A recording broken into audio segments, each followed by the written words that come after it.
joined here on theCUBE by Adam Lambert. We appreciate you taking the time coming in. I know a lot of people are looking forward to this show tonight. So first of all, what have you seen of Montreal other than the lineup at the border?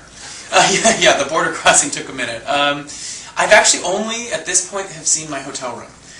Great curtains, wonderful bedspread. So hopefully I'll get to walk around a little bit after this and meet my fans tonight at the concert. And then the plan is to get a little nightlife in. So I'm very excited to go out and socialize and mingle with Montreal. Very cool. Now you're at a great event. The Balloon Festival is something that people look forward to all year long. There's going to be a big crowd there.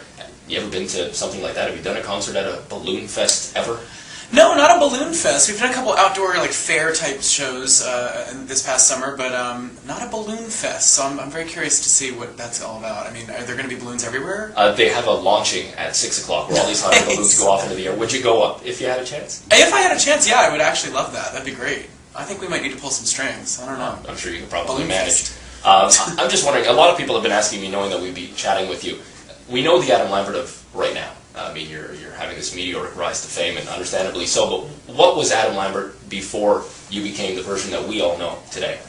Well, I mean, I would hope to think that as a person, I'm kind of the same guy. I'm just doing what I have always done on a larger scale now, which I'm very excited about. And I lived in Los Angeles for 8 years, and I've been doing a lot of musical theater, and that's kind of how I was paying the bills, entertaining, and on the side, I started writing my own music. I had a band for a little while. I started doing some kind of underground rock club type performances, and hung out with some club kids and played dress up.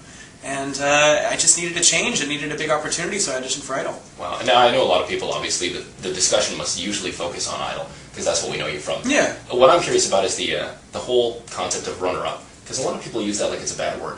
And you have this incredible success. You just look at a guy like Daughtry, and it just goes to show you don't win, and you still have incredible success. How do you view that? Would it have been different had you won at all? Yeah, it's funny. I have this conversation quite often. I actually have to correct people in the most polite way possible, because I have fans that come up to me sometimes and say, "Oh, I can't believe you lost," and I'm like, "Oh no, I didn't lose. No, I mean I didn't win the title, but I didn't lose at all. I mean I think that the whole idea of auditioning for the show is that it's an opportunity, it's a platform, and I auditioned with hopes that I could kind of get a step up in my career and maybe make it as a recording artist or somehow just create opportunities for myself, and that's exactly what's happened.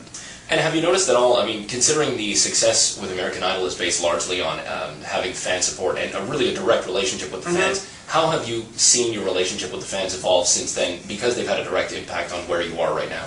I definitely would say, and it sounds cliche, but it's true, I think without the fans, I don't think things would be happening at all. I think that, especially being a type of artist that's not typical, that's a little out of the box, I think that in order to convince the suits here and there that I'm worth playing and worth investing in, the fans' support has really been integral in that. So I think that they're vital to what I do, and I owe them a lot. They're so passionate.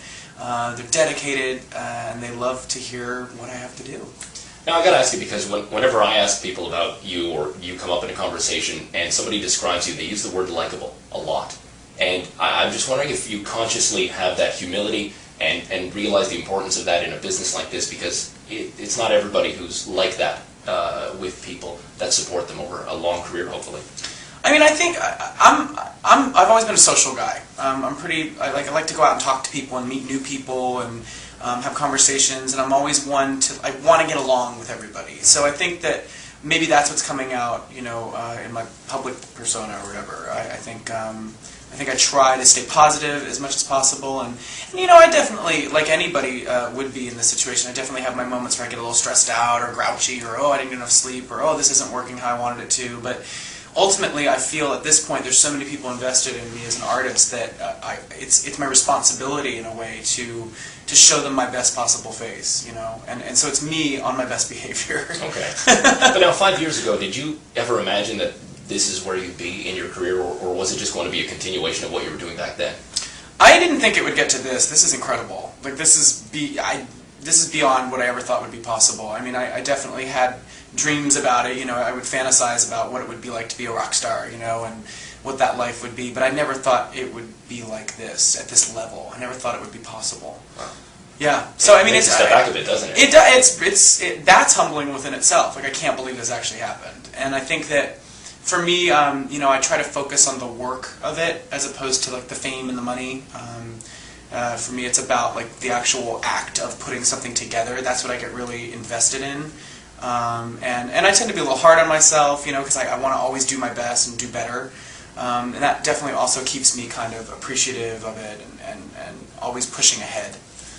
If I could take it back to Idol for just a second, I'd like to do some word association with you. Sure. So if you could give me the first thing that comes to mind when I say Ryan Seacrest. Professional. What about Randy Jackson? Teddy bear. Okay. Chris Allen. Oh, so great. Yeah, I guess great. Talented. Very talented, yeah. Too. Simon Cowell, dare I ask? Oh, Simon. That's my reaction to Simon. Eye roll.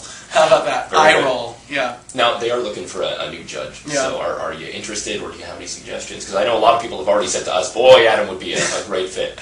I mean, it's very flattering, and I'm sure it would be fun, but I think at this point I need to work on my singing career and not being a judge on other people's singing.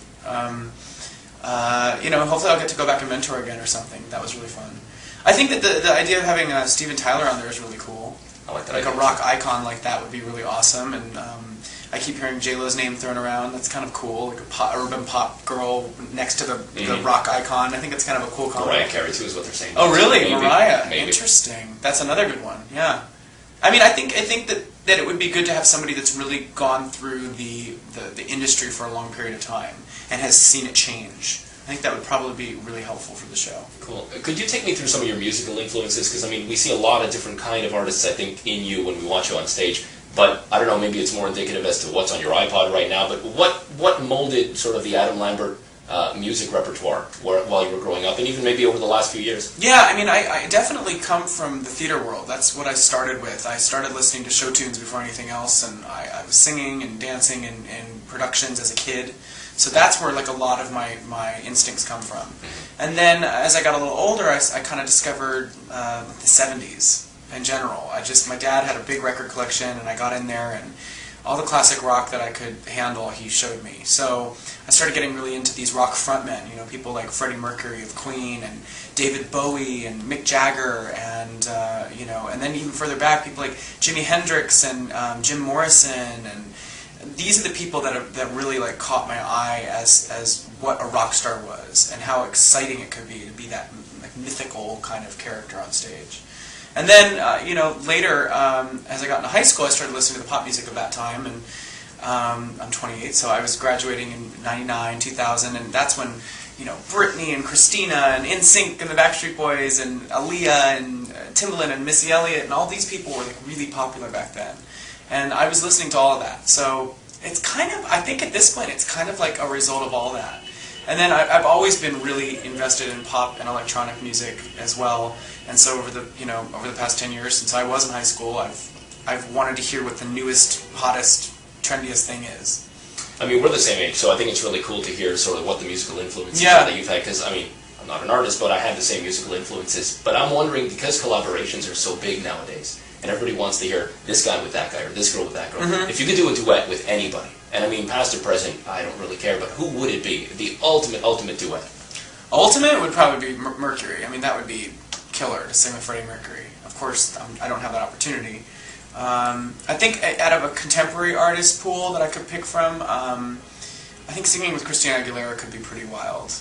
Her voice is nuts. I think we could like blow the roof off of something. So I keep putting it out there. Pink wrote a song on my album, What Do You Want From Me, that did very well, and I would love to sing it with her at some point. I think it would be really great. Just quickly, if you could take me through what's next for you. Yeah, I'm going to continue touring through the fall, and then we take the tour international. So I'm really excited to go to Asia and Australia, and then we go over to Scandinavia and the rest of Europe. And then while that's happening, I'm going to be writing my next album. So hopefully by the spring or the summer of next year, I'll have a new album out. Listen, I wish you continued success. We play you like crazy on our stage. Thank you. We get requests all the time. So thank you so much for doing this. Yeah, my pleasure. Thank you. A real pleasure.